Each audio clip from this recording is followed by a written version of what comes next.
केरला में बांगलार परिযায়ী শ্রমিকের রহস্য মৃত্যু। পরিযায়ী শ্রমিককে পিটিয়ে খুনের অভিযোগ পরিবারের। মৃত শ্রমিক কাকদ্বীপের বাসিন্দা সুজিত দাস।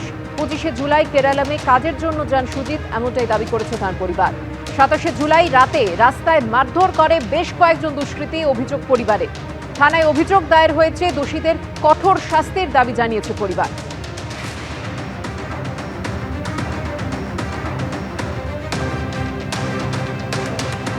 রাজ্যে পালাবদলের পর আনুষ্ঠানিকভাবে শুরু হলো সিএএ সার্টিফিকেট দেওয়া। মুখ্যমন্ত্রী জানিয়েছেন, গত 11 সপ্তাহে 5,966 জনকে সিএএ সার্টিফিকেট দেওয়া হয়েছে। যারা পাননি তাদেরও সিএএ এর জন্য আবেদন করার কথা জানিয়েছেন তিনি। তবে এই ইস্যুতে সুর চড়িয়েছে বিরোধীরা। আমরা দ্রুততার সঙ্গে 6 মাসের মধ্যে যত সিএএ আবেদনকারী আছে, আবেদনকারীদের আবেদন নিষ্পত্তি করব।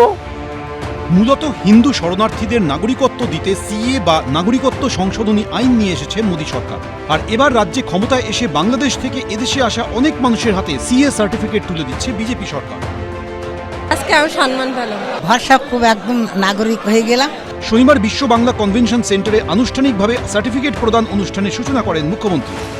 নতুন যারা আবেদন করেননি 31/12/2014 মধ্যে এসেছেন, তারাও আবেদন করবেন। আরো সরলীকরণের ব্যবস্থা হবে এবং এটা হয়ে যাওয়ার পরে ভোটার তালিকায় নাম অন্তর্ভুক্তকরণ, তার পরবর্তী সময়ে এসসি সার্টিফিকেট, যারা এর আওতায় এসসি আওতায় পড়ছেন, এই বিষয়গুলিও সম্পূর্ণভাবে দেখে নেওয়ার দায়িত্ব আপনারা যাকে মুখ্যমন্ত্রী করেছেন সেই শুভেন্দু অধিকারী। শুভেন্দু অধিকারী জানান, বিজেপি সরকার ক্ষমতায় আসার পর 5,966 জনকে সিএএ সার্টিফিকেট দেওয়া হয়েছে। জেলাভিত্তিক যে সার্টিফিকেট পেয়েছেন তার মধ্যে সবথেকে বেশি নদিয়ায়, তারপরে উত্তর 24 পরগনা।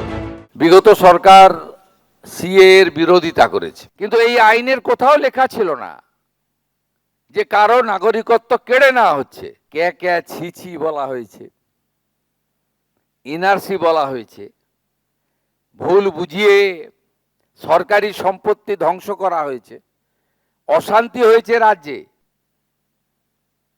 তৎকালীন মুখ্যমন্ত্রী নিজে মিছিল করেছেন। বারবার বলছি অবৈধ অনুপ্রবেশকারী কথাটা আসছে কোথা থেকে? বিএসএফ তো কেন্দ্রীয় সরকারের, তারা কি করছিল? সীমান্ত তো কেন্দ্রীয় সরকারের, তারা আটকায়নি কেন? কে বারণ করেছিল আটকাতে? দীর্ঘদিন ধরে সেটা তো 2014 সাল থেকে 12 বছর হয়ে গেল, তো বিজেপির দায়িত্বে রয়েছে। তখন এখন হঠাৎ এগুলো অবৈধ অনুপ্রবেশকারী বলে লাভটা কি? 2012 সালে বাংলাদেশ থেকে ভারতে এসেছিলেন এই গৃহবধূ। এতদিন পর নাগরিকত্ব পেয়ে ভীষণই খুশি তিনি। এতদিন সম্মানটা ছিল না, একটা ভয় লাগতো মনে, সেই ভয়টা আজকে দূর হলো। আগে কোনো সমস্যা ছিল না, এখনো কোনো সমস্যা নেই, এখন সম্মানটা পেলাম আর কি। ইনিও 2007 সালে বাংলাদেশ থেকে সপরিবারে এদেশে চলে আসেন।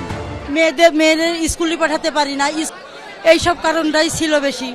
মানে বিয়ে দিয়ে দিতাম, দিয়ে দিলে জামাই এদেশে ছিল, নিয়ে চলে আসে। ছেলে দেশে ইঞ্জিনিয়ারিং পাশ করেছে, মেয়ে মাস্টার ডিগ্রি পাশ করে এখন স্কুলে মাস্টারি করছে।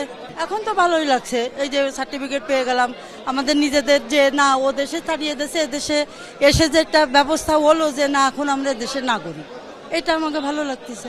সকলের মুখে চওড়া হাসি, কারণ ভারতীয় নাগরিক হিসাবে তারা সার্টিফিকেট পাচ্ছেন।